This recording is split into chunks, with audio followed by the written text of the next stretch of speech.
What if I told you that a lot of what we have been taught about leadership, the constant push for efficiency, the pressure to perform, the obsession with numbers, might actually be holding us back? We talk so much about leaders who drive results, optimize processes, and push for higher performance. But here's the real question. Are they actually leading? Hey there.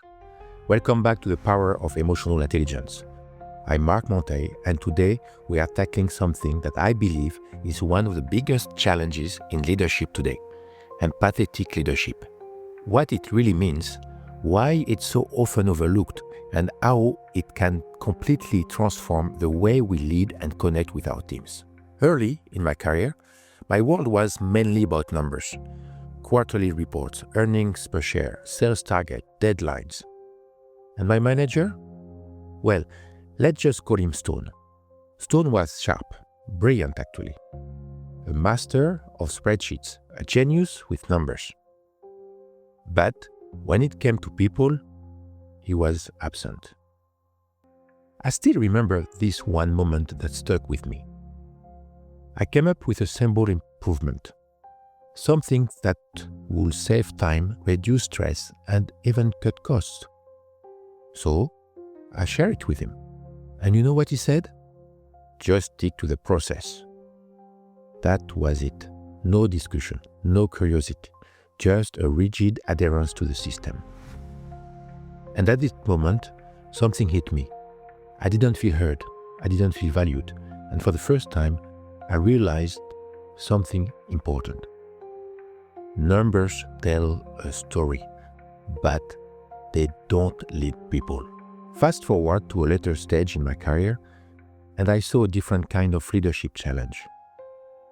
This time, my immediate team was not the problem. They were engaged, motivated, thriving, because we built a culture of trust and connection. But I started noticing a bigger pattern, one that I've seen play out in so many organizations. Leadership at the top completely disconnected from reality, so focused on technical details, micromanagement, and financial targets that they stop listening to their people, their customers, and to what's really happening on the ground. And when that happens, here's what you start seeing. Employees stop speaking up, not because they don't have ideas, but because they are afraid of job security. People hold back feedback, not because they don't care, but because they don't want to create conflict. Leadership starts operating in the short term, pushing problems forward instead of solving them. And before you know it, things start to crack. Decisions are made in corporate boardrooms, completely detached from where the real work happens. People at the top rely mainly on spreadsheets and data, but ignore the human insights that could input smarter decisions. And instead of fostering trust, they create frustration, disengagement, a culture where loyalty is expected but never truly earned. And here the hard truth. When leaders don't listen, they don't just make bad decisions, they gamble with them. And when that gamble fails, it's not just leadership that pays the price. It's the employees, the customers, and ultimately the entire business. That's when I understood something that completely changed the way I led.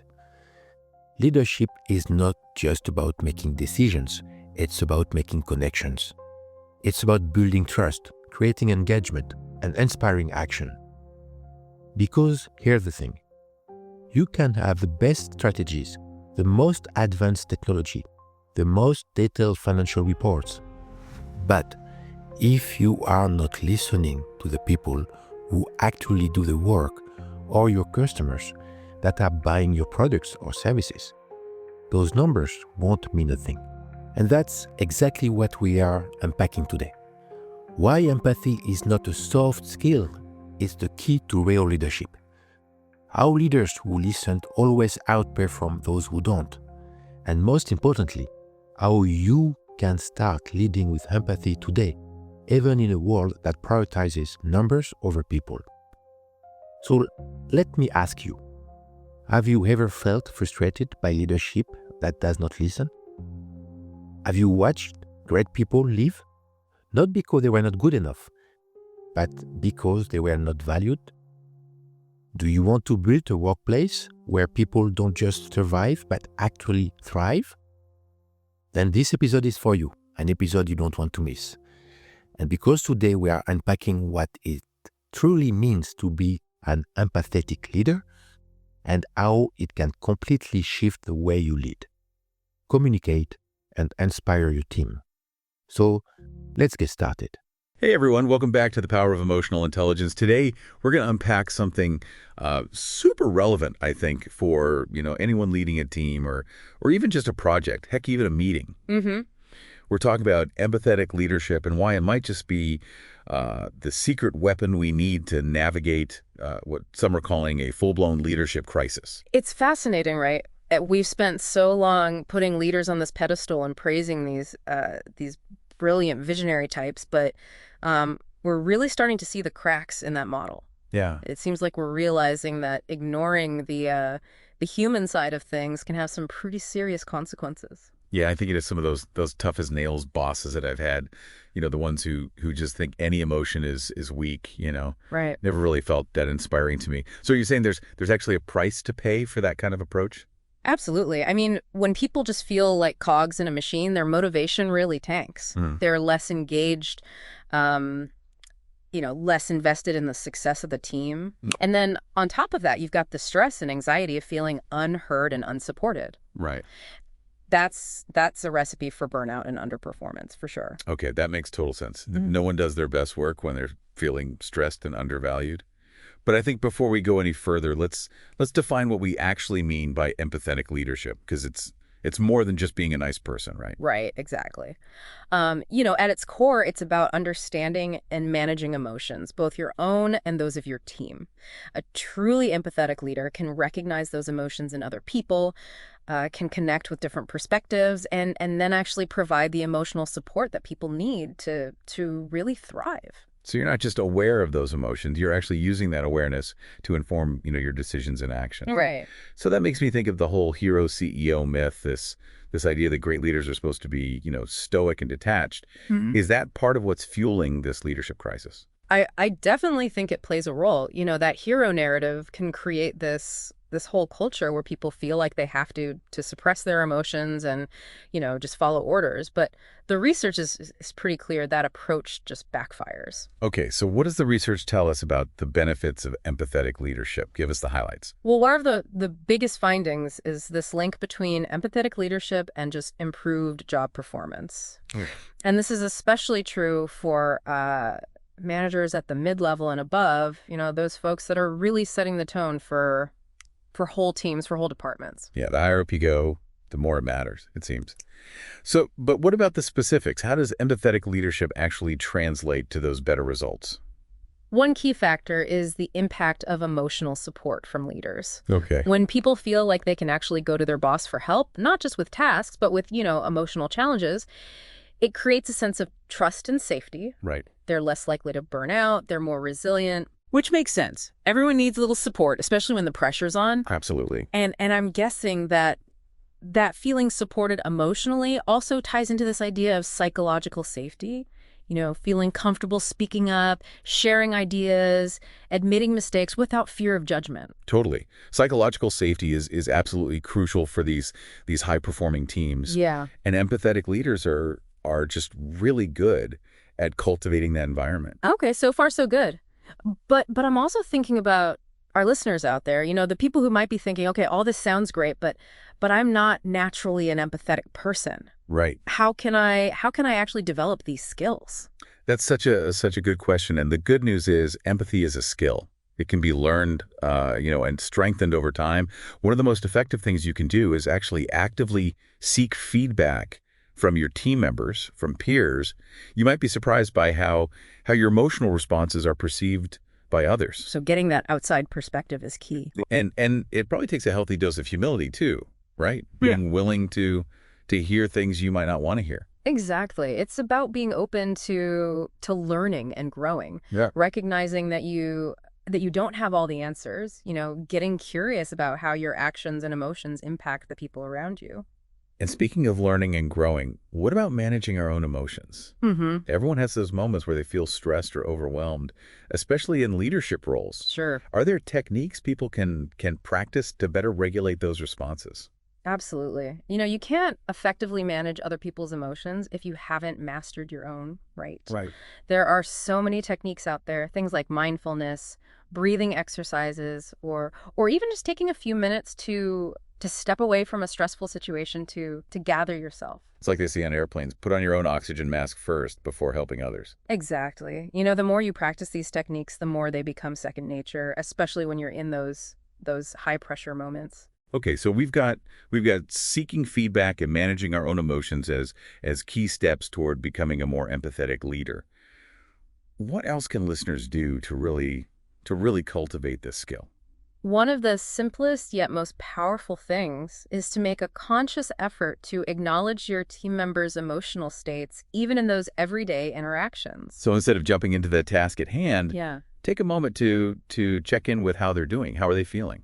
Exactly. It could be as simple as saying, "Hey, you seem a bit stressed today. Everything okay?" Or, "I noticed you were really quiet in the meeting this morning. Anything you want to talk about?" It's those little things that show people you see them as human beings, not just workers. Right. And that can make a world of difference in terms of building trust and fostering that psychological safety that we talked about. And I'm also thinking about how much of our work now happens virtually, right? Yeah. Emails, Slack, video calls. Does that make it harder Right. to be an empathetic leader? Is it even possible to connect on that emotional level when you're not face to face? That's such a relevant question, and it's something that I think a lot of leaders are grappling with right now. It's easy to default to this task-oriented communication when you're not physically in the same space. Right. It can feel almost impersonal sometimes. But I'm curious to hear your take on this. Can technology actually be a tool for building stronger, more empathetic connections? It absolutely can, and that's what's so exciting about this. We often think of technology as this barrier to connection, but it can also be a bridge if we use it intentionally. Okay, I'm intrigued. Tell me more. How can we use tech to be more empathetic, not less? Well, think about video calls, for example. We can see each other's faces. Mm-hmm. We can pick up on those subtle cues that you might miss in an email or a phone call. So even though there's a screen involved, we're still getting those nonverbal signals.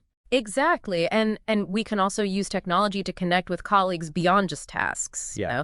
schedule virtual coffee breaks, have those informal check-in chats, or even just send a quick message to say, "Hey, thinking of you." It's about finding ways to weave those moments of human connection into our digital interactions. Exactly. And while it might feel a bit different than connecting in person, the core principle remains the same. It's about making people feel seen, heard, and valued. We were just talking about how technology can actually be a tool for connection and not just a barrier. It makes you wonder how some of those classic leadership practices are evolving in our increasingly digital world. It is a great question, and I think the answer is that it's definitely evolved. It's not about physically walking the halls anymore. But that core principle still applies. Empathetic leaders, they find ways to be present and engaged even when those interactions are happening through a screen. It reminds me of that story you shared about Herb Kelleher at Southwest Airlines. Yeah. He was known for creating this incredible sense of connection and positive energy just by walking around talking to employees and really taking an interest in what they were doing. Exactly. He called it management by wandering around, but it was really about creating this ripple effect of empathy throughout the organization. He understood that people want to feel seen and valued, and that those small gestures of connection can have a huge impact on morale and performance. But how do we translate that to today's world? Yeah. With all the demands on our time, the back-to-back meetings, overflowing inboxes, it's so easy to let those intentional connections slip. How do we make time for empathy when it feels like we're constantly running from one fire to the next? Yeah. It has to be a conscious choice, a deliberate practice. Maybe it's blocking off time in your calendar for virtual coffee breaks or those informal check-ins with your team. Maybe it's starting meetings with a quick round of personal updates just to see how everyone's doing before diving into the agenda. The key is to weave those moments of human connection into the fabric of our workdays. So even if it feels a little awkward or forced at first, just start doing it right. Exactly. It gets easier with practice. Yeah. And the beauty of it is that when you as a leader demonstrate that commitment to connection, it gives other people permission to do the same. It creates this ripple effect of empathy throughout the team. Okay, so we've talked about the definition of empathetic leadership, the research that shows its benefits, and even some practical strategies for becoming more empathetic in our daily interactions. But I want to zoom out for a second and talk about the bigger picture. You mentioned a leadership crisis earlier. Do you really think empathetic leadership can help us navigate that? I believe it's not just helpful. I think it's essential. This leadership crisis that we're facing is at its core a crisis of disconnection. So many of our systems and structures, they prioritize efficiency and output over human well-being. And as we've discussed, that approach is just not sustainable. It leads to burnout, it leads to disengagement, and ultimately underperformance. So empathetic leadership is like the antidote then. It's about bringing that human element back to the forefront. Exactly. It's about recognizing that people are not just resources to be managed. They're complex individuals with emotions, needs, and aspirations. And when we tap into that human potential, when we create a work environment where people feel safe and supported, that's when we unlock true innovation, creativity, and performance. It makes you wonder why we haven't been prioritizing this all along. Right. And I think that's why we're seeing this surge of interest in empathetic leadership. It's not just a feel-good concept. It's a strategic imperative for organizations that want to thrive in today's complex and ever-changing world. Yeah, it's not about being soft or sentimental. It's about being smart. You Yeah. know, it's about creating a sustainable and successful future for your team and your organization. Which brings me to my final question for you today. What's one question you think every leader should be asking themselves about their own leadership style? That's a great question. I would challenge everyone listening to consider this. How am I making people feel? Because ultimately, that's what empathetic leadership is all about. It's about the emotional impact you're having on the people around you. Such a simple yet powerful question. Really gets to the heart of what we've been discussing today. If you're creating an environment of fear, anxiety, or disconnection, that's going to show up in your team's performance no matter how brilliant your strategy or how efficient your processes. Exactly. But if you're leading with empathy, if you're making people feel seen, heard, and valued, that's when you unlock the true potential of your team and your organization. That's the kind of leadership the world needs right now. But I know our listeners are eager for some concrete takeaways. What can they actually do to start cultivating this kind of leadership in their own lives? Sometimes the simplest actions can be the most powerful. One thing I always recommend is taking a few moments to reflect on your own experiences. Think about times when you felt truly supported and valued by a leader, times when you felt that genuine sense of connection. So think back to those positive experiences and ask yourself what made them so special. What was it about that leader's approach that made you feel seen, heard, and understood? Exactly. And once you've identified those qualities, ask yourself how you can start embodying them in your own interaction with your team. It's like reverse engineering great leadership. I love that. It's taking those positive examples and turning them into a blueprint for your own leadership style. Yeah, and it doesn't have to be complicated. Maybe it's remembering to say thank you more often, or taking a few minutes to check in with someone who seems stressed, or being more intentional about celebrating team successes. It's those small, everyday acts of empathy that can have a huge impact. It's like you said earlier, it's about weaving those moments of human connection into the fabric of our workdays. Exactly. And remember, becoming a more empathetic leader is a journey, not a destination. You're not going to be perfect overnight. Be patient with yourself. Be open to learning, and just start taking those small steps. That's such an important reminder. It's about progress, not perfection. Absolutely. And I think that's the message I want to leave everyone with today. Just take one small step today and then another one tomorrow. Before you know it, you'll be leading with more empathy, creating a more positive and productive work environment for yourself and everyone around you. This has been such an insightful conversation. Thank you so much for sharing your wisdom with us today. It's been my pleasure. Thanks for having me. And to our listeners, thank you for joining us on this exploration of empathetic leadership. We hope you found it valuable, and we challenge you to think about how you can bring more empathy into your own leadership journey. Until next time, keep learning, keep growing, and keep leading with heart.